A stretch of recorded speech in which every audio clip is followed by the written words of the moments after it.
Bab 131. Apakah dia layak? Deskarman berkata dengan suara pelan, aku telah berdamai dengan Kevin Jin, itu sebabnya aku kembali. Ramon Duan memandang Deskarman dan berkata dengan curiga, benarkah?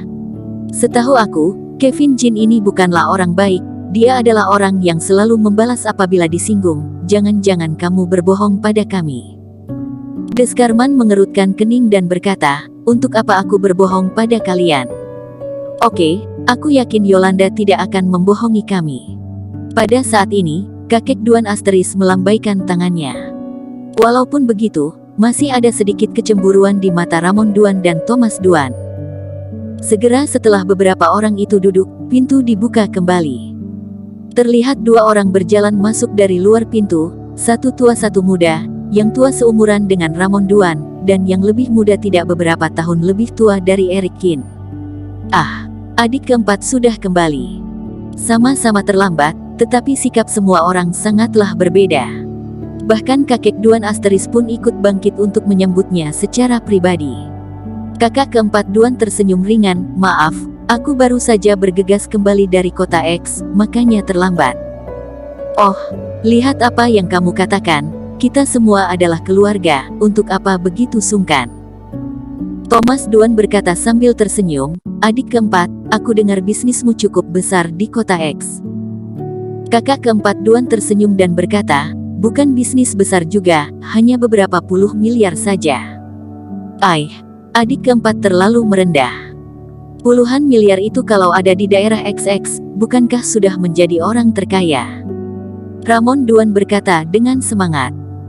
Kakak keempat Duan mengangguk dan berkata, kurang lebih begitu, bagaimanapun, kali ini aku pulang karena aku berencana untuk berinvestasi di daerah XX. Adik keempat, apa yang dikerjakan Romeo sekarang? Kemudian, mata mereka pun tertuju pada Romeo Duan, putra dari kakak keempat Duan. Romeo Duan bangkit dan berkata dengan bangga, aku sekarang adalah anggota kantor keamanan Provinsi Binzu, posisiku sebagai Letnan 2. Semua orang tiba-tiba menarik napas, Letnan 2. Ini benar-benar bisa disebut kedudukan dan kekuasaan tinggi. Melihat ini, orang-orang di dalam kamar VIP Asteris buru-buru bangkit untuk bersulang dan berkata, Romeo benar-benar hebat, keluarga Duan bisa mengandalkan dirimu di masa depan. Romeo Duan tersenyum dan melambaikan tangannya, kemudian matanya menyapu tubuh Deskarman dan Eric Kin. Cek-cek, kakak kedua, coba kamu lihat, sama-sama sebagai generasi ketiga dari keluarga Duan, lihat Romeo, lalu lihat anakmu Yolanda. Ramon Duan berkata dengan nada mencela. Yang satu berpangkat tinggi dan yang lainnya adalah preman kecil, langsung terlihat bedanya. Thomas Duan ikut berbicara sambil menganggukkan kepala. Romeo Duan melirik Deskarman dan Eric Kin.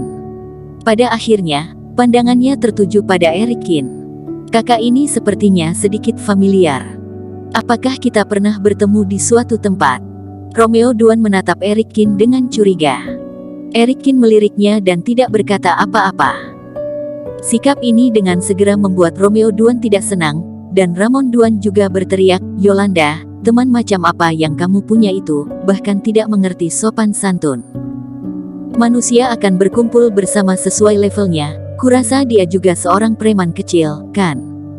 Eric Kin terlihat tidak senang, tetapi karena menghargai Deskarman, dia akhirnya menahannya. Sudahlah, tidak masalah. Romeo Duan melambaikan tangannya, ayo kita makan. Saat makan, Deskarman berbisik kepada Eric Kin, Tuan Kin, maafkan aku. Eric Kin berkata dengan suara yang dalam, apakah semua orang di keluargamu begitu sombong? Deskarman menghela nafas, saat aku bertarung memperebutkan wilayah dengan Kevin Jin di kota, mereka semua sangat antusias terhadapku. Kemudian setelah aku kabur, orang-orang ini pun memalingkan wajah dan tidak mengakuiku. Eric Kin diam, hati manusia telah menjadi jahat sejak zaman kuno. Semakin banyak kerabat, semakin serius perbandingannya. Pada saat ini, pintu tiba-tiba terbuka. Terlihat seorang pria berusia 30 tahun masuk dengan membawa sebuah hadiah. Kepala petugas Duan, selamat tahun baru. Dia memandang Romeo Duan dengan hormat. Tuan Zhao, kenapa Anda ada di sini? Semua orang di keluarga Duan segera berdiri, tampak tersanjung. Tuan Zhao tersenyum dan berkata, "Aku mendengar bahwa kepala petugas Duan sudah kembali, jadi aku berpikir untuk datang dan menyapa. Ini adalah hadiah kecil untuk Anda." Romeo Duan menerima hadiah itu dan berkata dengan sombong, "Zhao, tidak perlu sungkan." Tuan Zhao ini 20 tahun lebih tua dari Romeo Duan, tapi dia dipanggil Zhao. Dan Tuan Zhao ini tidak peduli sama sekali, malah terlihat bersemangat. "Karena sudah datang, silakan duduk dan minum sama-sama." Romeo Duan tersenyum. Tuan Zhao buru-buru menggelengkan kepalanya dan berkata, tidak, aku hanya datang menemui Anda. Bagaimana aku bisa mengganggu makan malam Anda? Aku akan pergi sekarang. Kalau begitu aku tidak akan menahanmu." Romeo Duan mengangguk. Tuan Zhao mengangguk dan membungkuk, lalu berjalan keluar sambil tersenyum. Romeo benar-benar hebat. Tuan Zhao ini adalah tokoh penting di daerah XX. Dia bahkan datang untuk memberimu ucapan selamat tahun baru. Ya, keluarga Duan kita akan makmur di masa depan. Kemudian, beberapa kelompok orang datang membawa hadiah. Tujuan mereka sama dengan Tuan Zhao. Mereka semua datang untuk memberi salam tahun baru kepada Romeo Duan. Di antara mereka ada orang terkaya dan senior di daerah XX, semuanya adalah tokoh terpandang. Semakin hebat Romeo Duan, para kerabat semakin tidak senang kepada Deskarman. "Yolanda, lihat kakakmu Romeo Duan, lalu lihat dirimu, menurutmu apa yang bisa kamu lakukan di masa depan?" Ramon Duan berkata dengan nada mencela. "Keluarga Duan kita juga termasuk orang terpandang di daerah XX, tapi kamu malah diusir dari kota F, bukankah kamu mempermalukan kami?" Thomas Duan ikut menegur. Wajah orang tua Deskarman memerah dan tidak mengatakan apa-apa, tetapi mereka tampaknya sudah memperkirakan hal ini. "Yolanda, begini saja, menurutku badanmu cukup kokoh, termasuk bibit yang bagus juga. Datanglah ke kantor keamanan Provinsi Binzu, aku akan mempersiapkan sebuah tempat untukmu." Romeo Duan menepuk bahu Deskarman. Romeo benar-benar perhatian. Ramon Duan dan yang lainnya tertawa. "Yolanda, cepatlah bersulang dan ucapkan terima kasih kepada adikmu." Deskarman memendam amarah di dalam hatinya, dia tidak mengatakan apapun. Romeo tersenyum dan berkata, "Temanmu juga bisa pergi ke sana. Meskipun dia terlihat agak lemah, aku bisa mengatur agar dia ikut regu memasak. Apa kamu sudah dengar? Ini baru disebut kerabat. Yolanda, cepat ajak temanmu bersulang ke Romeo." Thomas Duan berkata dengan nada mendidik. Deskarman bersikukuh, tidak berkata apa-apa. "Mengapa kamu masih melongo begitu? Setelah kamu masuk kantor keamanan, Kevin Jin tidak akan berani mengganggumu lagi.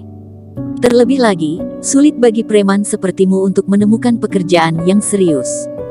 Ramon Duan mengomel. Deskarman menggertakkan giginya, dia baru saja akan bangun ketika Eric Kin mengulurkan tangan dan menekan bahunya. Dia memandang orang-orang itu dan berkata dengan hampa, "Bersulang untuk dia. Apakah dia layak?" Raut muka semua orang berubah, mereka semua tiba-tiba marah. "Apa katamu?" Eric Kin tetap tenang, dan mengulangi perkataannya, "Aku bilang, ingin kami bersulang untuknya, apakah dia pantas mendapatkannya?" "Lancang sekali kamu." Ramon Duan menggebrak meja lalu berdiri. "Kamu sebagai orang luar, sudah merupakan suatu kehormatan untuk dapat berpartisipasi dalam pertemuan tahunan keluarga Duan. Kamu masih berani berbicara omong kosong. Apakah Romeo adalah orang yang bisa kamu kata-katai?" Eric Kin tersenyum ringan. "Di mata kalian, dia tidak terjangkau, tapi di mataku, dia bukanlah apa-apa." Bersambung. Terima kasih telah menonton video ini sampai akhir. Jangan lupa subscribe dan nantikan kisah episode selanjutnya hanya di Novel Story. Salam.